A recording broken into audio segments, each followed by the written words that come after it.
اللهم صل على سيدنا محمد وعلى آله وصحبه دعوت ہدایت کی ایک ہنسی شفق لے کر میرے مصطفیٰ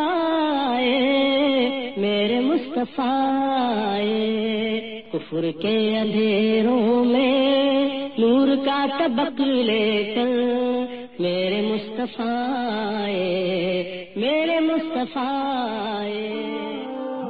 ایپیسوڈ 41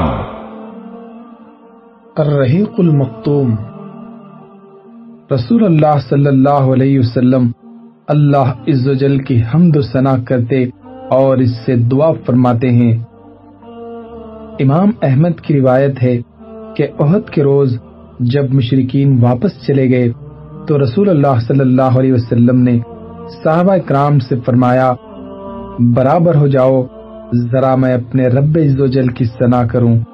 اس حکم پر صحابہ کرام نے آپ کے پیچھے صفیں باندھ لی اور آپ صلی اللہ علیہ وسلم نے یوں فرمایا، اے اللہ تیرے ہی لیے ساری حمد ہے، اے اللہ جس چیز کو تو کشادہ کر دے اسے کوئی تنگ نہیں کر سکتا، اور جس چیز کو تنگ کر دے اسے کوئی کشادہ نہیں کر سکتا، جس شخص کو تو گمراہ کر دے اسے کوئی ہدایت نہیں دے سکتا، اور جس شخص کو تو ہدایت دے دے اسے کوئی گمراہ نہیں کر سکتا، جس چیز کو تو روک دے اسے کوئی دے نہیں سکتا، اور جو چیز تو دے دے اسے کوئی روک نہیں سکتا، جس چیز کو تو دور کر دے اسے کوئی قریب نہیں کر سکتا، اور جس چیز کو تو قریب کر دے اسے کوئی دور نہیں کر سکتا۔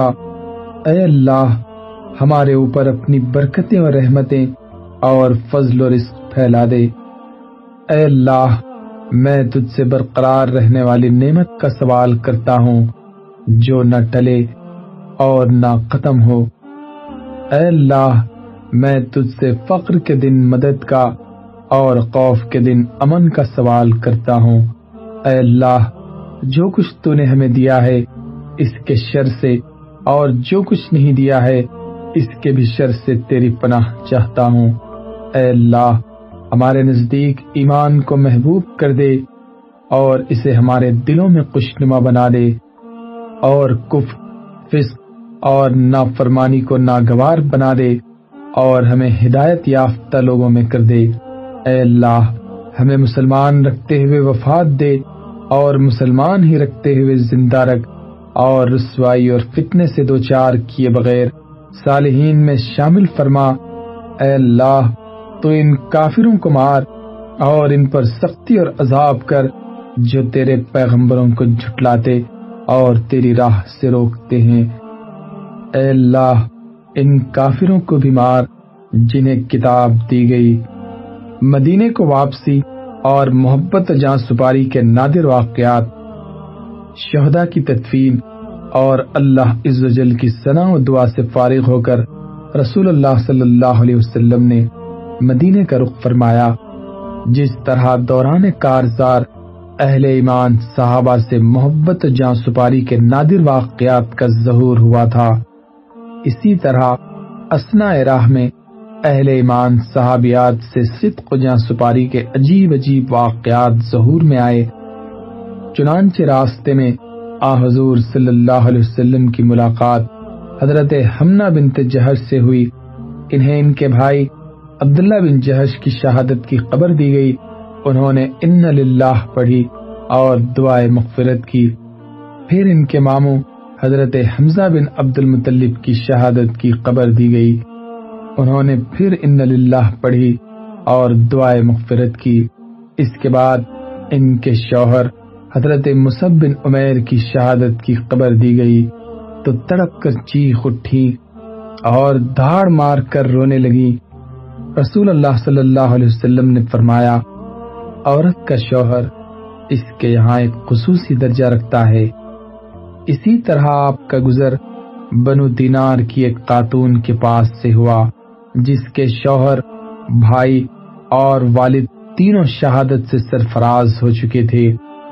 جب انہیں ان لوگوں کی شہادت کی خبر دی گئی تو کہنے لگی کہ رسول اللہ صلی اللہ علیہ وسلم کا کیا ہوا؟ لوگوں نے کہا ام فلاں حضور بخیر ہیں اور بحمدللہ جیسا تم چاہتی ہو ویسے ہی ہیں۔ خاتون نے کہا ذرا مجھے دکھلا دو، میں بھی آپ کا وجود مبارک دیکھ لوں۔ لوگوں نے انہیں اشارے سے بتایا۔ جب ان کی نظر آپ صلی اللہ علیہ وسلم پر پڑی تو بے ساختہ پکار اٹھی، کل مصیبہ بعدک جلل، آپ کے بعد ہر مصیبت ہیچ ہے۔ اثناء راہ ہی میں حضرت سعد بن معاذ کی والدہ آپ کے پاس دوڑتی ہوئی آئی۔ اس وقت حضرت سعد بن معاذ رسول اللہ صلی اللہ علیہ وسلم کے گھوڑے کی لگام تھامے ہوئے تھے۔ کہنے لگے یا رسول اللہ میری والدہ ہیں۔ آپ صلی اللہ علیہ وسلم نے فرمایا انہیں مرحبا ہو۔ اس کے بعد ان کے استقبال کے لیے رک گئے۔ جب وہ قریب آ گئیں تو آپ صلی اللہ علیہ وسلم نے ان کے صاحبزادے عمر بن معاذ کی شہادت پر کلمات تعزیت کہتے ہوئے انہیں تسلی دی اور صبر کی تلقین فرمائی۔ کہنے لگی جب میں نے آپ کو بس سلامت دیکھ لیا تو میرے لیے ہر مصیبت ہیچ ہے۔ پھر رسول اللہ صلی اللہ علیہ وسلم نے شہدائے احد کے لیے دعا فرمائی اور فرمایا اے ام سعد تم خوش ہو جاؤ اور شہداء کے گھر والوں کو خوشخبری سنا دو کہ ان کے شہداء سب کے سب ایک ساتھ جنت میں ہیں اور اپنے گھر والوں کے بارے میں ان سب کی شفاعت قبول کر لی گئی ہے۔ کہنے لگی اے اللہ کے رسول ان کے پسماندگان کے لیے بھی دعا فرما دیجئے۔ آپ صلی اللہ علیہ وسلم نے فرمایا اے اللہ ان کے دلوں کا غم دور کر ان کی مصیبت کا بدل عطا فرما اور باقی ماندگان کی بہترین دیکھ بھال فرما۔ رسول اللہ صلی اللہ علیہ وسلم مدینے میں اسی روز 7 شوال 3 ہجری کو سر شام رسول اللہ صلی اللہ علیہ وسلم مدینہ پہنچے۔ گھر پہنچ کر اپنی تلوار حضرت فاطمہ کو دی اور فرمایا بیٹی اس کا خون دھو دو، اللہ کی قسم یہ آج میرے لیے بہت صحیح ثابت ہوئی۔ پھر حضرت علی نے بھی تلوار لپکائی اور فرمایا اس کا بھی خون دھو دو، واللہ یہ بھی آج بہت صحیح ثابت ہوئی۔ اس پر رسول اللہ صلی اللہ علیہ وسلم نے فرمایا اگر تم نے بیلاگ جنگ کی ہے تو تمہارے ساتھ سہل بن حنیف اور ابو دجانہ نے بھی بیلاگ جنگ کی ہے۔ بیشتر روایتیں متفق ہیں کہ مسلمان شہداء کی تعداد 70 تھی، جن میں بھاری اکثریت انصار کی تھی، یعنی ان کے 65 آدمی شہید ہوئے تھے، 41 خزرج سے اور 24 اوس سے، ایک آدمی یہود سے قتل ہوا تھا اور مہاجرین شہداء کی تعداد صرف 4 تھی۔ باقی رہے قریش کے مقتولین تو ابن ساخ کے بیان کے مطابق ان کی تعداد 22 تھی، لیکن اصحاب مغازی اہل سیر نے اس معرکے کی جو تفصیلات ذکر کی ہیں اور جن میں ضمناً جنگ کے مختلف مرحلوں میں قتل ہونے والے مشرکین کا تذکرہ آیا ہے، ان پر گہری نظر رکھتے ہوئے دقت پسندی کے ساتھ حساب لگایا جائے تو یہ تعداد 22 نہیں بلکہ 37 ہوتی ہے، واللہ عالم۔ مدینے میں ہنگامی حالت۔ مسلمانوں نے معرکے احد سے واپس آ کر 8 شوال 3 ہجری شمبا و ایک شمبا کی درمیانی رات ہنگامی حالت میں گزاری۔ جنگ نے انہیں چور چور کر رکھا تھا، اس کے باوجود رات بھر مدینے کے راستوں اور گزرگاہوں پر پہرا دیتے رہے اور اپنے سپہ سالار اعظم رسول اللہ صلی اللہ علیہ وسلم کی خصوصی حفاظت پر تعینات رہے، کیونکہ انہیں ہر طرف سے خدشات لاحق تھے۔ غزوہ حمراء الاسد۔ ادھر رسول اللہ صلی اللہ علیہ وسلم نے پوری رات جنگ سے پیدا شدہ صورتحال پر غور کرتے ہوئے گزاری۔ آپ کو اندیشہ تھا کہ اگر مشرکین نے سوچا کہ میدان جنگ میں اپنا پلہ بھاری رہتے ہوئے بھی ہم نے کوئی فائدہ نہیں اٹھایا تو انہیں یقیناً ندامت ہوگی اور وہ راستے سے پلٹ کر مدینے پر دوبارہ حملہ کریں گے۔ اس لیے آپ نے فیصلہ کیا کہ بہرحال مکی لشکر کا تعاقب کیا جانا چاہیے۔ چنانچہ اہل سیر کا بیان ہے کہ رسول اللہ صلی اللہ علیہ وسلم نے معرکہ احد کے دوسرے دن یعنی 1 شنبہ 8 شوال 3 ہجری کو الصبح اعلان فرمایا کہ دشمن کے مقابلے کے لیے چلنا ہے، اور ساتھ ہی یہ بھی اعلان فرمایا کہ ہمارے ساتھ صرف وہی آدمی چل سکتا ہے جو معرکہ احد میں موجود تھا۔ تاہم عبداللہ بن ابی نے اجازت چاہی کہ آپ کا ہم رکاب ہو، مگر آپ نے اجازت نہ دی۔ ادھر جتنے مسلمان تھے اگرچہ زخموں سے چور، غم سے نڈھال اور اندیشہ و خوف سے دوچار تھے، لیکن سب نے بلا تردد سر اطاعت کم کر دیا۔ حضرت جابر بن عبداللہ نے بھی اجازت چاہی جو جنگ احد میں شریک نہ تھے، حاضر خدمت ہو کر عرض پرداز ہوئے، یا رسول اللہ، میں چاہتا ہوں کہ آپ جس کسی جنگ میں تشریف لے جائیں میں بھی حاضر خدمت ہوں، اور چونکہ اس جنگ میں میرے والد نے مجھے اپنی بچیوں کی دیکھ بھال کے لیے گھر پر روک دیا تھا، لہذا آپ مجھے اجازت دے دیں کہ میں بھی آپ کے ساتھ چلوں۔ اس پر آپ نے انہیں اجازت دے دی۔ پروگرام کے مطابق رسول اللہ صلی اللہ علیہ وسلم مسلمانوں کو ہمراہ لے کر روانہ ہوئے اور مدینے سے 8 میل دور حمراء الاسد پہنچ کر قیمہ زن ہوئے۔ اثناء قیام میں معبد بن ابی معبد خزائی رسول اللہ صلی اللہ علیہ وسلم کی خدمت میں حاضر ہو کر حلقہ بگوش اسلام ہوا، اور کہا جاتا ہے کہ وہ اپنے شرک ہی پر قائم تھا، لیکن رسول اللہ صلی اللہ علیہ وسلم کا خیر خواہ تھا، کیونکہ خدا اور بنو ہاشم کے درمیان حلف یعنی دوستی اور تعاون کا عہد تھا۔ بہر کیف اس نے کہا، اے محمد، آپ کو اور آپ کے رفقا کو جو ذکر پہنچی ہے وہ واللہ ہم پر سخت گراں گزری ہے صلی اللہ علیہ وسلم۔ ہماری آرزو تھی کہ اللہ آپ کو بعافیت رکھتا۔ اس اظہار ہمدردی پر رسول اللہ صلی اللہ علیہ وسلم نے اس سے فرمایا کہ ابو سفیان کے پاس جائے اور اس کی حوصلہ شکنی کرے۔ ادھر رسول اللہ صلی اللہ علیہ وسلم نے جو اندیشہ محسوس کیا تھا کہ مشرکین مدینے کی طرف پلٹنے کی بات سوچیں گے، وہ بالکل برحق تھا۔ چنانچہ مشرکین نے مدینے سے 36 میل دور مقام روحہ پر پہنچ کر جب پڑاؤ ڈالا تو آپس میں ایک دوسرے کو ملامت کی، کہنے لگے، تم لوگوں نے کچھ نہیں کیا، ان کی شوکت و قوت توڑ کر انہیں یوں ہی چھوڑ دیا، حالانکہ ابھی ان کے اتنے سر باقی ہیں، وہ تمہارے لیے پھر درد سر بن سکتے ہیں، لہذا واپس چلو اور انہیں جڑ سے صاف کر دو۔ لیکن ایسا محسوس ہوتا ہے کہ یہ سطحی رائے تھی جو ان لوگوں کی طرف سے پیش کی گئی تھی، جنہیں فریقین کی قوت اور ان کے حوصلوں کا صحیح اندازہ نہ تھا۔ اس لیے ایک ذمہ دار افسر صفوان بن امیہ نے اس رائے کی مخالفت کی اور کہا، لوگوں ایسا نہ کرو، مجھے خطرہ ہے کہ جو مسلمان غزوہ احد میں نہیں آئے تھے وہ بھی اب تمہارے خلاف جمع ہو جائیں گے، لہذا اس حالت میں واپس چلے چلو کہ فتح تمہاری ہے، ورنہ مجھے خطرہ ہے کہ مدینے پر پھر چڑھائی کرو گے تو گردش میں پڑ جاؤ گے۔ لیکن بھاری اکثریت نے رائے قبول نہ کی اور فیصلہ کیا کہ مدینے واپس چلیں گے، لیکن ابھی پڑاؤ چھوڑ کر ابو سفیان اور اس کے فوجی ہلے بھی نہ تھے کہ معبد بن ابی معبد خزائی پہنچ گیا۔ ابو سفیان کو معلوم نہ تھا کہ یہ مسلمان ہو گیا ہے۔ اس نے پوچھا کہ معبد پیچھے کی کیا خبر ہے؟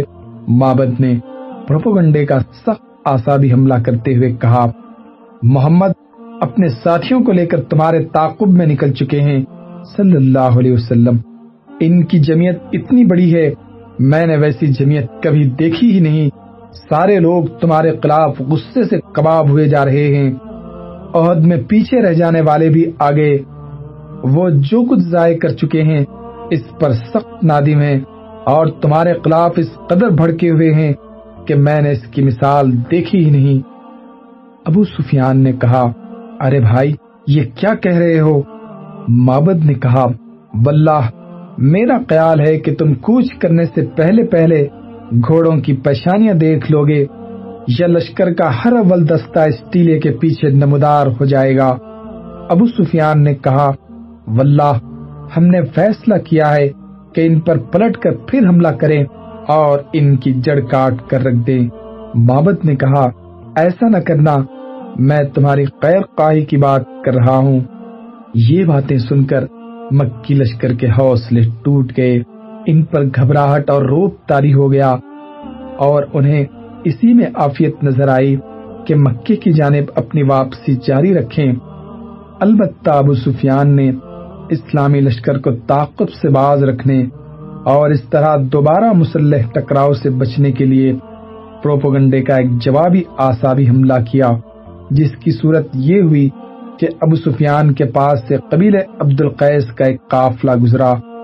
ابو سفیان نے کہا، کیا آپ لوگ میرا ایک پیغام محمد کو پہنچا دیں گے صلی اللہ علیہ وسلم؟ میرا وعدہ ہے کہ اس کے بدلے جب آپ لوگ مکہ آئیں گے تو اوکاس کے بازار میں آپ لوگوں کو اتنی کشمش دوں گا جتنی آپ کی یہ اونٹنی اٹھا سکے گی۔ ان لوگوں نے کہا، جی ہاں۔ ابو سفیان نے کہا، محمد کو ایک خبر پہنچا دیں کہ ہم نے ان کی اور ان کے رفقا کی جڑ ختم کر دینے کے لیے دوبارہ پلٹ کر حملہ کرنے کا فیصلہ کیا ہے صلی اللہ علیہ وسلم۔ اس کے بعد جب یہ قافلہ حمراء الاسد میں رسول اللہ صلی اللہ علیہ وسلم اور صحابہ کرام کے پاس سے گزرا تو ان سے ابو سفیان کا پیغام کہہ سنایا اور کہا کہ لوگ تمہارے خلاف جمع ہیں، ان سے ڈرو۔ مگر ان کی باتیں سن کر مسلمانوں کے ایمان میں اور اضافہ ہو گیا اور انہوں نے کہا، حسبنا اللہ و نعم الوکیل، اللہ ہمارے لیے کافی ہے اور وہ بہترین کارساز ہے۔ اس ایمانی قوت کی بدولت وہ لوگ اللہ کی نعمت اور فضل کے ساتھ پلٹے، انہیں کسی برائی نے نہ چھوا اور انہوں نے اللہ کی رضامندی کی پیروی کی اور اللہ بڑے فضل والا ہے۔ رسول اللہ صلی اللہ علیہ وسلم اتوار کے دن حمراء الاسد تشریف لے گئے تھے۔ 2 شنبہ، منگل اور بدھ یعنی 9، 10، 11 شوال 3 ہجری کو وہیں مقیم رہے۔ اس کے بعد مدینہ واپس آئے۔ مدینہ واپسی سے پہلے ابو عزہ جمحی آپ کی گرفت میں آ گیا۔ یہ وہی شخص ہے جسے بدر میں گرفتار کیے جانے کے بعد اس کے فقر اور لڑکیوں کی کثرت کے سبب اس شرط پر بلا عوض چھوڑ دیا گیا تھا کہ وہ رسول اللہ صلی اللہ علیہ وسلم کے خلاف کسی کا تعاون نہیں کرے گا، لیکن اس شخص نے وعدہ خلافی اور عہد شکنی کی اور اپنے اشعار کے ذریعے نبی صلی اللہ علیہ وسلم اور صحابہ کرام کے خلاف لوگوں کے جذبات کو برانگیختہ کیا، جس کا ذکر پچھلے صفحات میں آ چکا ہے۔ پھر مسلمانوں سے لڑنے کے لیے خود بھی جنگ احد میں آیا۔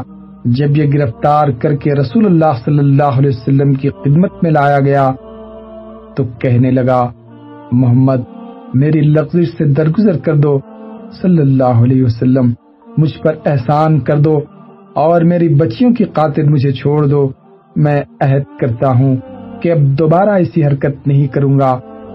نبی صلی اللہ علیہ وسلم نے فرمایا، اب یہ نہیں ہو سکتا کہ تم مکے جا کر اپنے رخسار پر ہاتھ پھیرو اور کہو کہ میں نے محمد کو 2 مرتبہ دھوکا دیا ہے صلی اللہ علیہ وسلم۔ مومن ایک سوراخ سے 2 مرتبہ نہیں ڈسا جاتا۔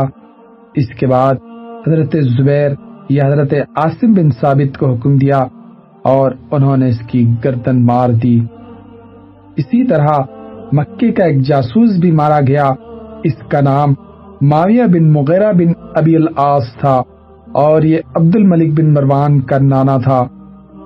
یہ شخص اس طرح زد میں آیا کہ جب احد کے روز مشرکین واپس چلے گئے تو یہ اپنے چچیرے بھائی عثمان بن عفان سے ملنے آیا۔ حضرت عثمان نے اس کے لیے رسول اللہ صلی اللہ علیہ وسلم سے امان طلب کی۔ آپ نے اس شرط پر امان دے دی کہ اگر وہ 3 روز کے بعد پایا گیا تو قتل کر دیا جائے گا، لیکن جب مدینہ اسلامی لشکر سے خالی ہو گیا تو یہ شخص قریش کی جاسوسی کے لیے 3 دن سے زیادہ ٹھہر گیا، اور جب لشکر واپس آیا تو بھاگنے کی کوشش کی۔ رسول اللہ صلی اللہ علیہ وسلم نے حضرت زید بن حارثہ اور حضرت عمار بن یاسر کو حکم دیا، اور انہوں نے اس شخص کا تعاقب کر کے اسے تطیع کر دیا۔